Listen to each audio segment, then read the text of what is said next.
हे माँ दुर्गा, मैंने हर साल की तरह इस बार भी नवरात्रि के व्रत रखे हैं। बस इस बार तो मुझे एक बेटा दे दो, ताकि मेरी सास मेरी 5 बेटियों को प्यार कर सके और मुझे इस घर में थोड़ी इज्जत मिल सके। शिल्पा मंदिर में बैठकर पूजा कर रही होती है कि तभी उसके घर एक एम्बुलेंस आकर रुकती है, जिसमें से उसके पति की लाश निकलती है। अपने पति की लाश देखकर शिल्पा के होश उड़ जाते हैं। नहीं, आप नवरात्र में हमें छोड़कर नहीं जा सकते हैं। आपके बिना मैं अपनी 5 बेटियों की परवरिश कैसे करूंगी।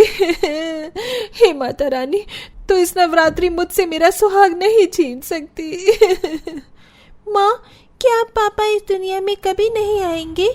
क्या पापा हमें हमेशा के लिए छोड़कर चले गए? हे माँ दुर्गा, ये तूने क्या किया? अगर तुझे किसी की जान ही लेनी थी तो मेरी 5 पोतियों की ले लेती। वैसे भी वो इस धरती पर बोझ है। अब अपने बेटे के बिना मैं कैसे जीऊंगी? एक ही तो बेटा था मेरा। आशा के बेटे के गुजर जाने के बाद आशा के घर पर मातम सा छा जाता है और शिल्पा ये सदमा बर्दाश्त नहीं कर पाती और 2 दिन बाद उसकी ही मृत्यु हो जाती है। माँ, पापा की तरह तुम भी हमें छोड़कर चली गई। अब हमें कन्या पूजन के लिए कौन खाना खिलाएगा? माँ, तुम्हारे बिना हमें नवरात्रि कैसे बिताएंगे? तुम्हारे बिना आखिर इस नवरात्रि कौन कन्या पूजन करेगा? अरे, जब से तुम 5 ने इस घर में कदम रखे हैं तब से हमारे ऊपर मनहूसियत छा गई है। पहले तो तुम 5 बहन मिलकर मेरे बेटे को खा गई और उसके बाद अपनी माँ को भी नहीं छोड़ा तुम 5 ने। दादी, आप हमें इसका दोषी क्यों ठहरा रही हैं? हमने भी अपने माँ पापा को खोया है। अरे, इतनी सी हो नहीं कि मुझे जुबान चला रही हो। पर दादी, आरती बिल्कुल सही कह रही है, हमने भी अपने माँ बाप को खोया है। अरे, तुम 5 की वजह से ही मेरा बेटा इस दुनिया से गया है और तुम्हारी माँ खुद तो चली गई और तुम 5 का बोझ मुझ पर छोड़ गई। अरे, मरना ही था तो तुम 5 मर जाती ना। तुम 5 की जिम्मेदारी आखिर कौन उठाएगा? मेरे बस की नहीं है, इसलिए तुम 5 यहाँ से निकल जाओ। दादी, हम बहनों को मत निकालो। हम 5 अनाथ बहनें कहाँ जाएंगे? नवरात्रि का समय है, हमें इस घर में रहने दो। हाँ, रहने दो, ताकि तुम 5 मेरे सर पर बैठकर मेरा सर खा सको। नवरात्र हो या दिवाली, अब मैं तुम 5 को और बर्दाश्त नहीं कर सकती, इसलिए अभी इसी वक्त मेरी नजरों से दूर हो जाओ। इस तरह आशा 5 अनाथ बहनों को घर से धक्के मारकर निकाल देती है और 5 बहनें नवरात्र में दर दर की ठोकरें खाती हैं।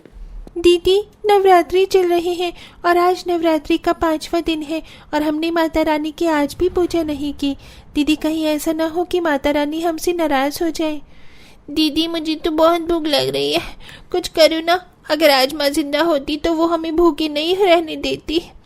तुम सब चिंता मत करो, आज नहीं तो कल मैं कुछ भी करके तुम सबका पेट जरूर भरूंगी। बस आज एक दिन और भूखी रह लो। सोचना कि हम भी माँ की तरह नवरात्रि के 9 दिन के व्रत कर रहे हैं। पूजा के समझाने पर कविता खाने की जिद छोड़ देती है और वो 5 बहनें रोड पर ही रात गुजारती हैं।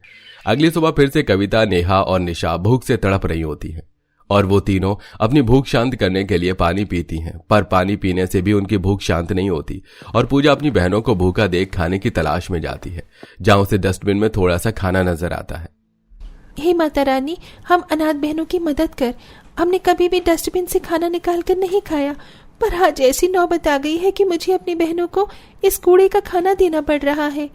पूजा न चाहते हुए भी कूड़ेदान से खाना निकाल कर अपनी बहन के पास जाती है और अपनी बहनों का पेट भरती है, पर थोड़े से खाने में किसी का भी पेट नहीं भरता और शाम को एक बार फिर कविता पूजा से कहती है, दीदी, मुझे फिर से भूख लग गई। कविता, थोड़ा तो भूख बर्दाश्त कर। अब हमारे सिर पर माँ बाप का साया नहीं है, हम रोड पर भटक रहे हैं। दीदी हमारे लिए खाने का इंतजाम कहाँ से करेंगी? आरती, तुम कविता को मत डांटो, हम सभी भूखे हैं। एक काम करते हैं, मंदिर चलते हैं, क्या पता मंदिर में कोई प्रसाद मिल जाए। पूजा अपनी बहनों के साथ मंदिर जाती है, पर आज मंदिर में भी प्रसाद नहीं बट रहा होता, जिसके बाद पूजा माता रानी के चरणों के पास बैठकर उनसे मदद की गुहार लगाती है। हे माता रानी, हमारी माँ आपकी बहुत बड़ी भक्त थी, फिर भी आपने हमसे हमारी माँ को छीन लिया। हमारी दादी ने हमें घर से निकाल दिया, पर हमने आपसे कुछ भी नहीं कहा। पर आज मेरी बहनें बहुत भूखी हैं। मैं अपने माँ पापा को खो चुकी हूँ, पर मैं अपनी बहनों को नहीं खोना चाहती। अब आप ही हमारी मदद कर सकती हैं। पूजा माता रानी के चरणों में गिरकर विनती करती है और सारी बहनें इसी तरह मंदिर में अपने दिन गुजारती हैं और देखते ही देखते कन्या पूजन का दिन आ जाता है। माता रानी, आज नवरात्र का आखिरी दिन है, आज कुछ तो कीजिए। कहीं ऐसा ना हो कि हम अनाथ बहनें आपके चरणों में ही अपना दम तोड़ दें। दीदी, आज कन्या पूजन का दिन है। हर किसी को कन्या पूजन के लिए कन्या की जरूरत होती है। चलिए हम किसी के घर चलते हैं, क्या पता कन्या पूजन के लिए कोई हमें अपने घर बुला ले। हाँ दीदी, चलते हैं ना, मुझे बहुत भूख लग रही है। भला आज के दिन कोई हमें खाना देने से मना थोड़ी ना करेगा। पांचों अनाथ बहनें बड़ी आस लेकर लोगों के घर जाती हैं, पर कोई भी कन्या पूजन के लिए उन्हें अपने घर नहीं बुलाता, जिसके बाद वो पांचों भूख से तड़पती मंदिर के बाहर सीढ़ी पर आकर बैठ जाती हैं। बहन संतोषी और वैष्णवी, आज कन्या पूजन का दिन है और हमारी सबसे बड़ी भक्त की पांचों बेटियां भूख से तड़प रही हैं। अब वो समय आ गया है जब हमें आशा को उसके किए की सजा देनी होगी और इन पांचों अनाथ बहनों की मदद करनी होगी। तुम सही कह रही हो बहन दुर्गा, अब वो समय आ गया है जब हम तीनों देवियों को अपना रूप बदलकर उन अनाथ बच्चों के पास जाना होगा और 5 अनाथ बहनों का कन्या पूजन करना होगा। इस तरह तीनों देवी अपना रूप बदलकर धरती पर आ जाती हैं और उन पांचों बहनों से कहती हैं, बहन संतोषी, कन्या पूजन के लिए हमें 5 कन्या की जरूरत थी और देखो यहाँ 5 कन्या उपलब्ध हैं। बेटा, क्या तुम पांचों बहन हमारे साथ मंदिर के अंदर चलोगे? हमें कन्या पूजन करनी है और जब तक हम 9 कन्या को कंचक न खिला दें, हमारा नवरात्र पूरा नहीं होगा। पर आप तीनों कौन हैं और आप तीनों हमें क्यों कन्या पूजन के लिए बुला रही हैं? यहाँ सभी ने हमें अनाथ गरीब कहकर अपने घर से निकाल दिया। कोई भी कन्या पूजन के लिए हमें नहीं बुलाना चाहता है। पर हम तुम पांचों का कन्या पूजन करना चाहते हैं, हम बाकी की तरह नहीं हैं। अब चलो, हम 3 बहनें मिलकर तुम पांचों अनाथ बहनों का कन्या पूजन करेंगे। इस तरह स्वयं 3 देवियां अपना रूप बदलकर उन 5 अनाथ बहनों का कन्या पूजन करती हैं और ये सब कुछ मंदिर के पुजारी देख लेते हैं।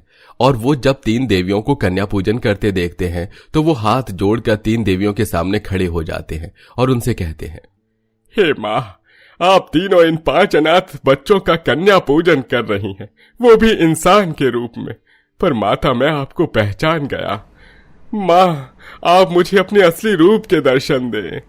पुजारी जी, ये तो हम 3 देवियों की लीला है जो आप हमें इस रूप में देख पा रहे हैं। पुजारी जी, अब आपको हमारे लिए काम करना होगा।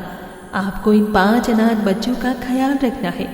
जब तक इन 5 की दादी आकर इन्हें अपने साथ नहीं ले जाती, ये 5 अनाथ बहन हमारी भक्त हैं, जो अब आपकी जिम्मेदारी है। इन 5 अनाथ बहनों की जिम्मेदारी अब हम 3 देवियां आपके हाथों में छोड़कर जा रहे हैं। हे माँ, तूने मुझे अपने दर्शन दिए और खुद मुझे कोई कार्य सौंपा है। मैं इस कार्य को पूरे दिल से करूंगा।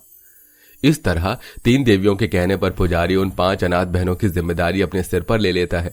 तो वहीं दूसरी ओर नवमी पूजन के बाद आशा को एक सपना आता है जिसमें वो खुद को नर्क में पाती है और स्वयं देवी माँ उसे दर्शन देते हुए उससे कहती हैं, आशा, ये नरक ही तेरी असली जगह है। अगर तू चाहती है कि तुझे नरक नसीब ना हो तो तू अपनी जिम्मेदारी समझ और अपनी 5 पोतियों को घर ला और उनकी सेवा ठीक वैसे कर जैसे नवरात्रि में 9 दिन मेरी करती है। अगर तूने अपनी पोतियों को कभी भी दुख पहुंचाया तो मैं तुझे जीते जी नरक में पहुंचा दूंगी। माफ करना माँ, मुझसे गलती हो गई। बस मुझे इस नरक की आग से बाहर निकाल दो।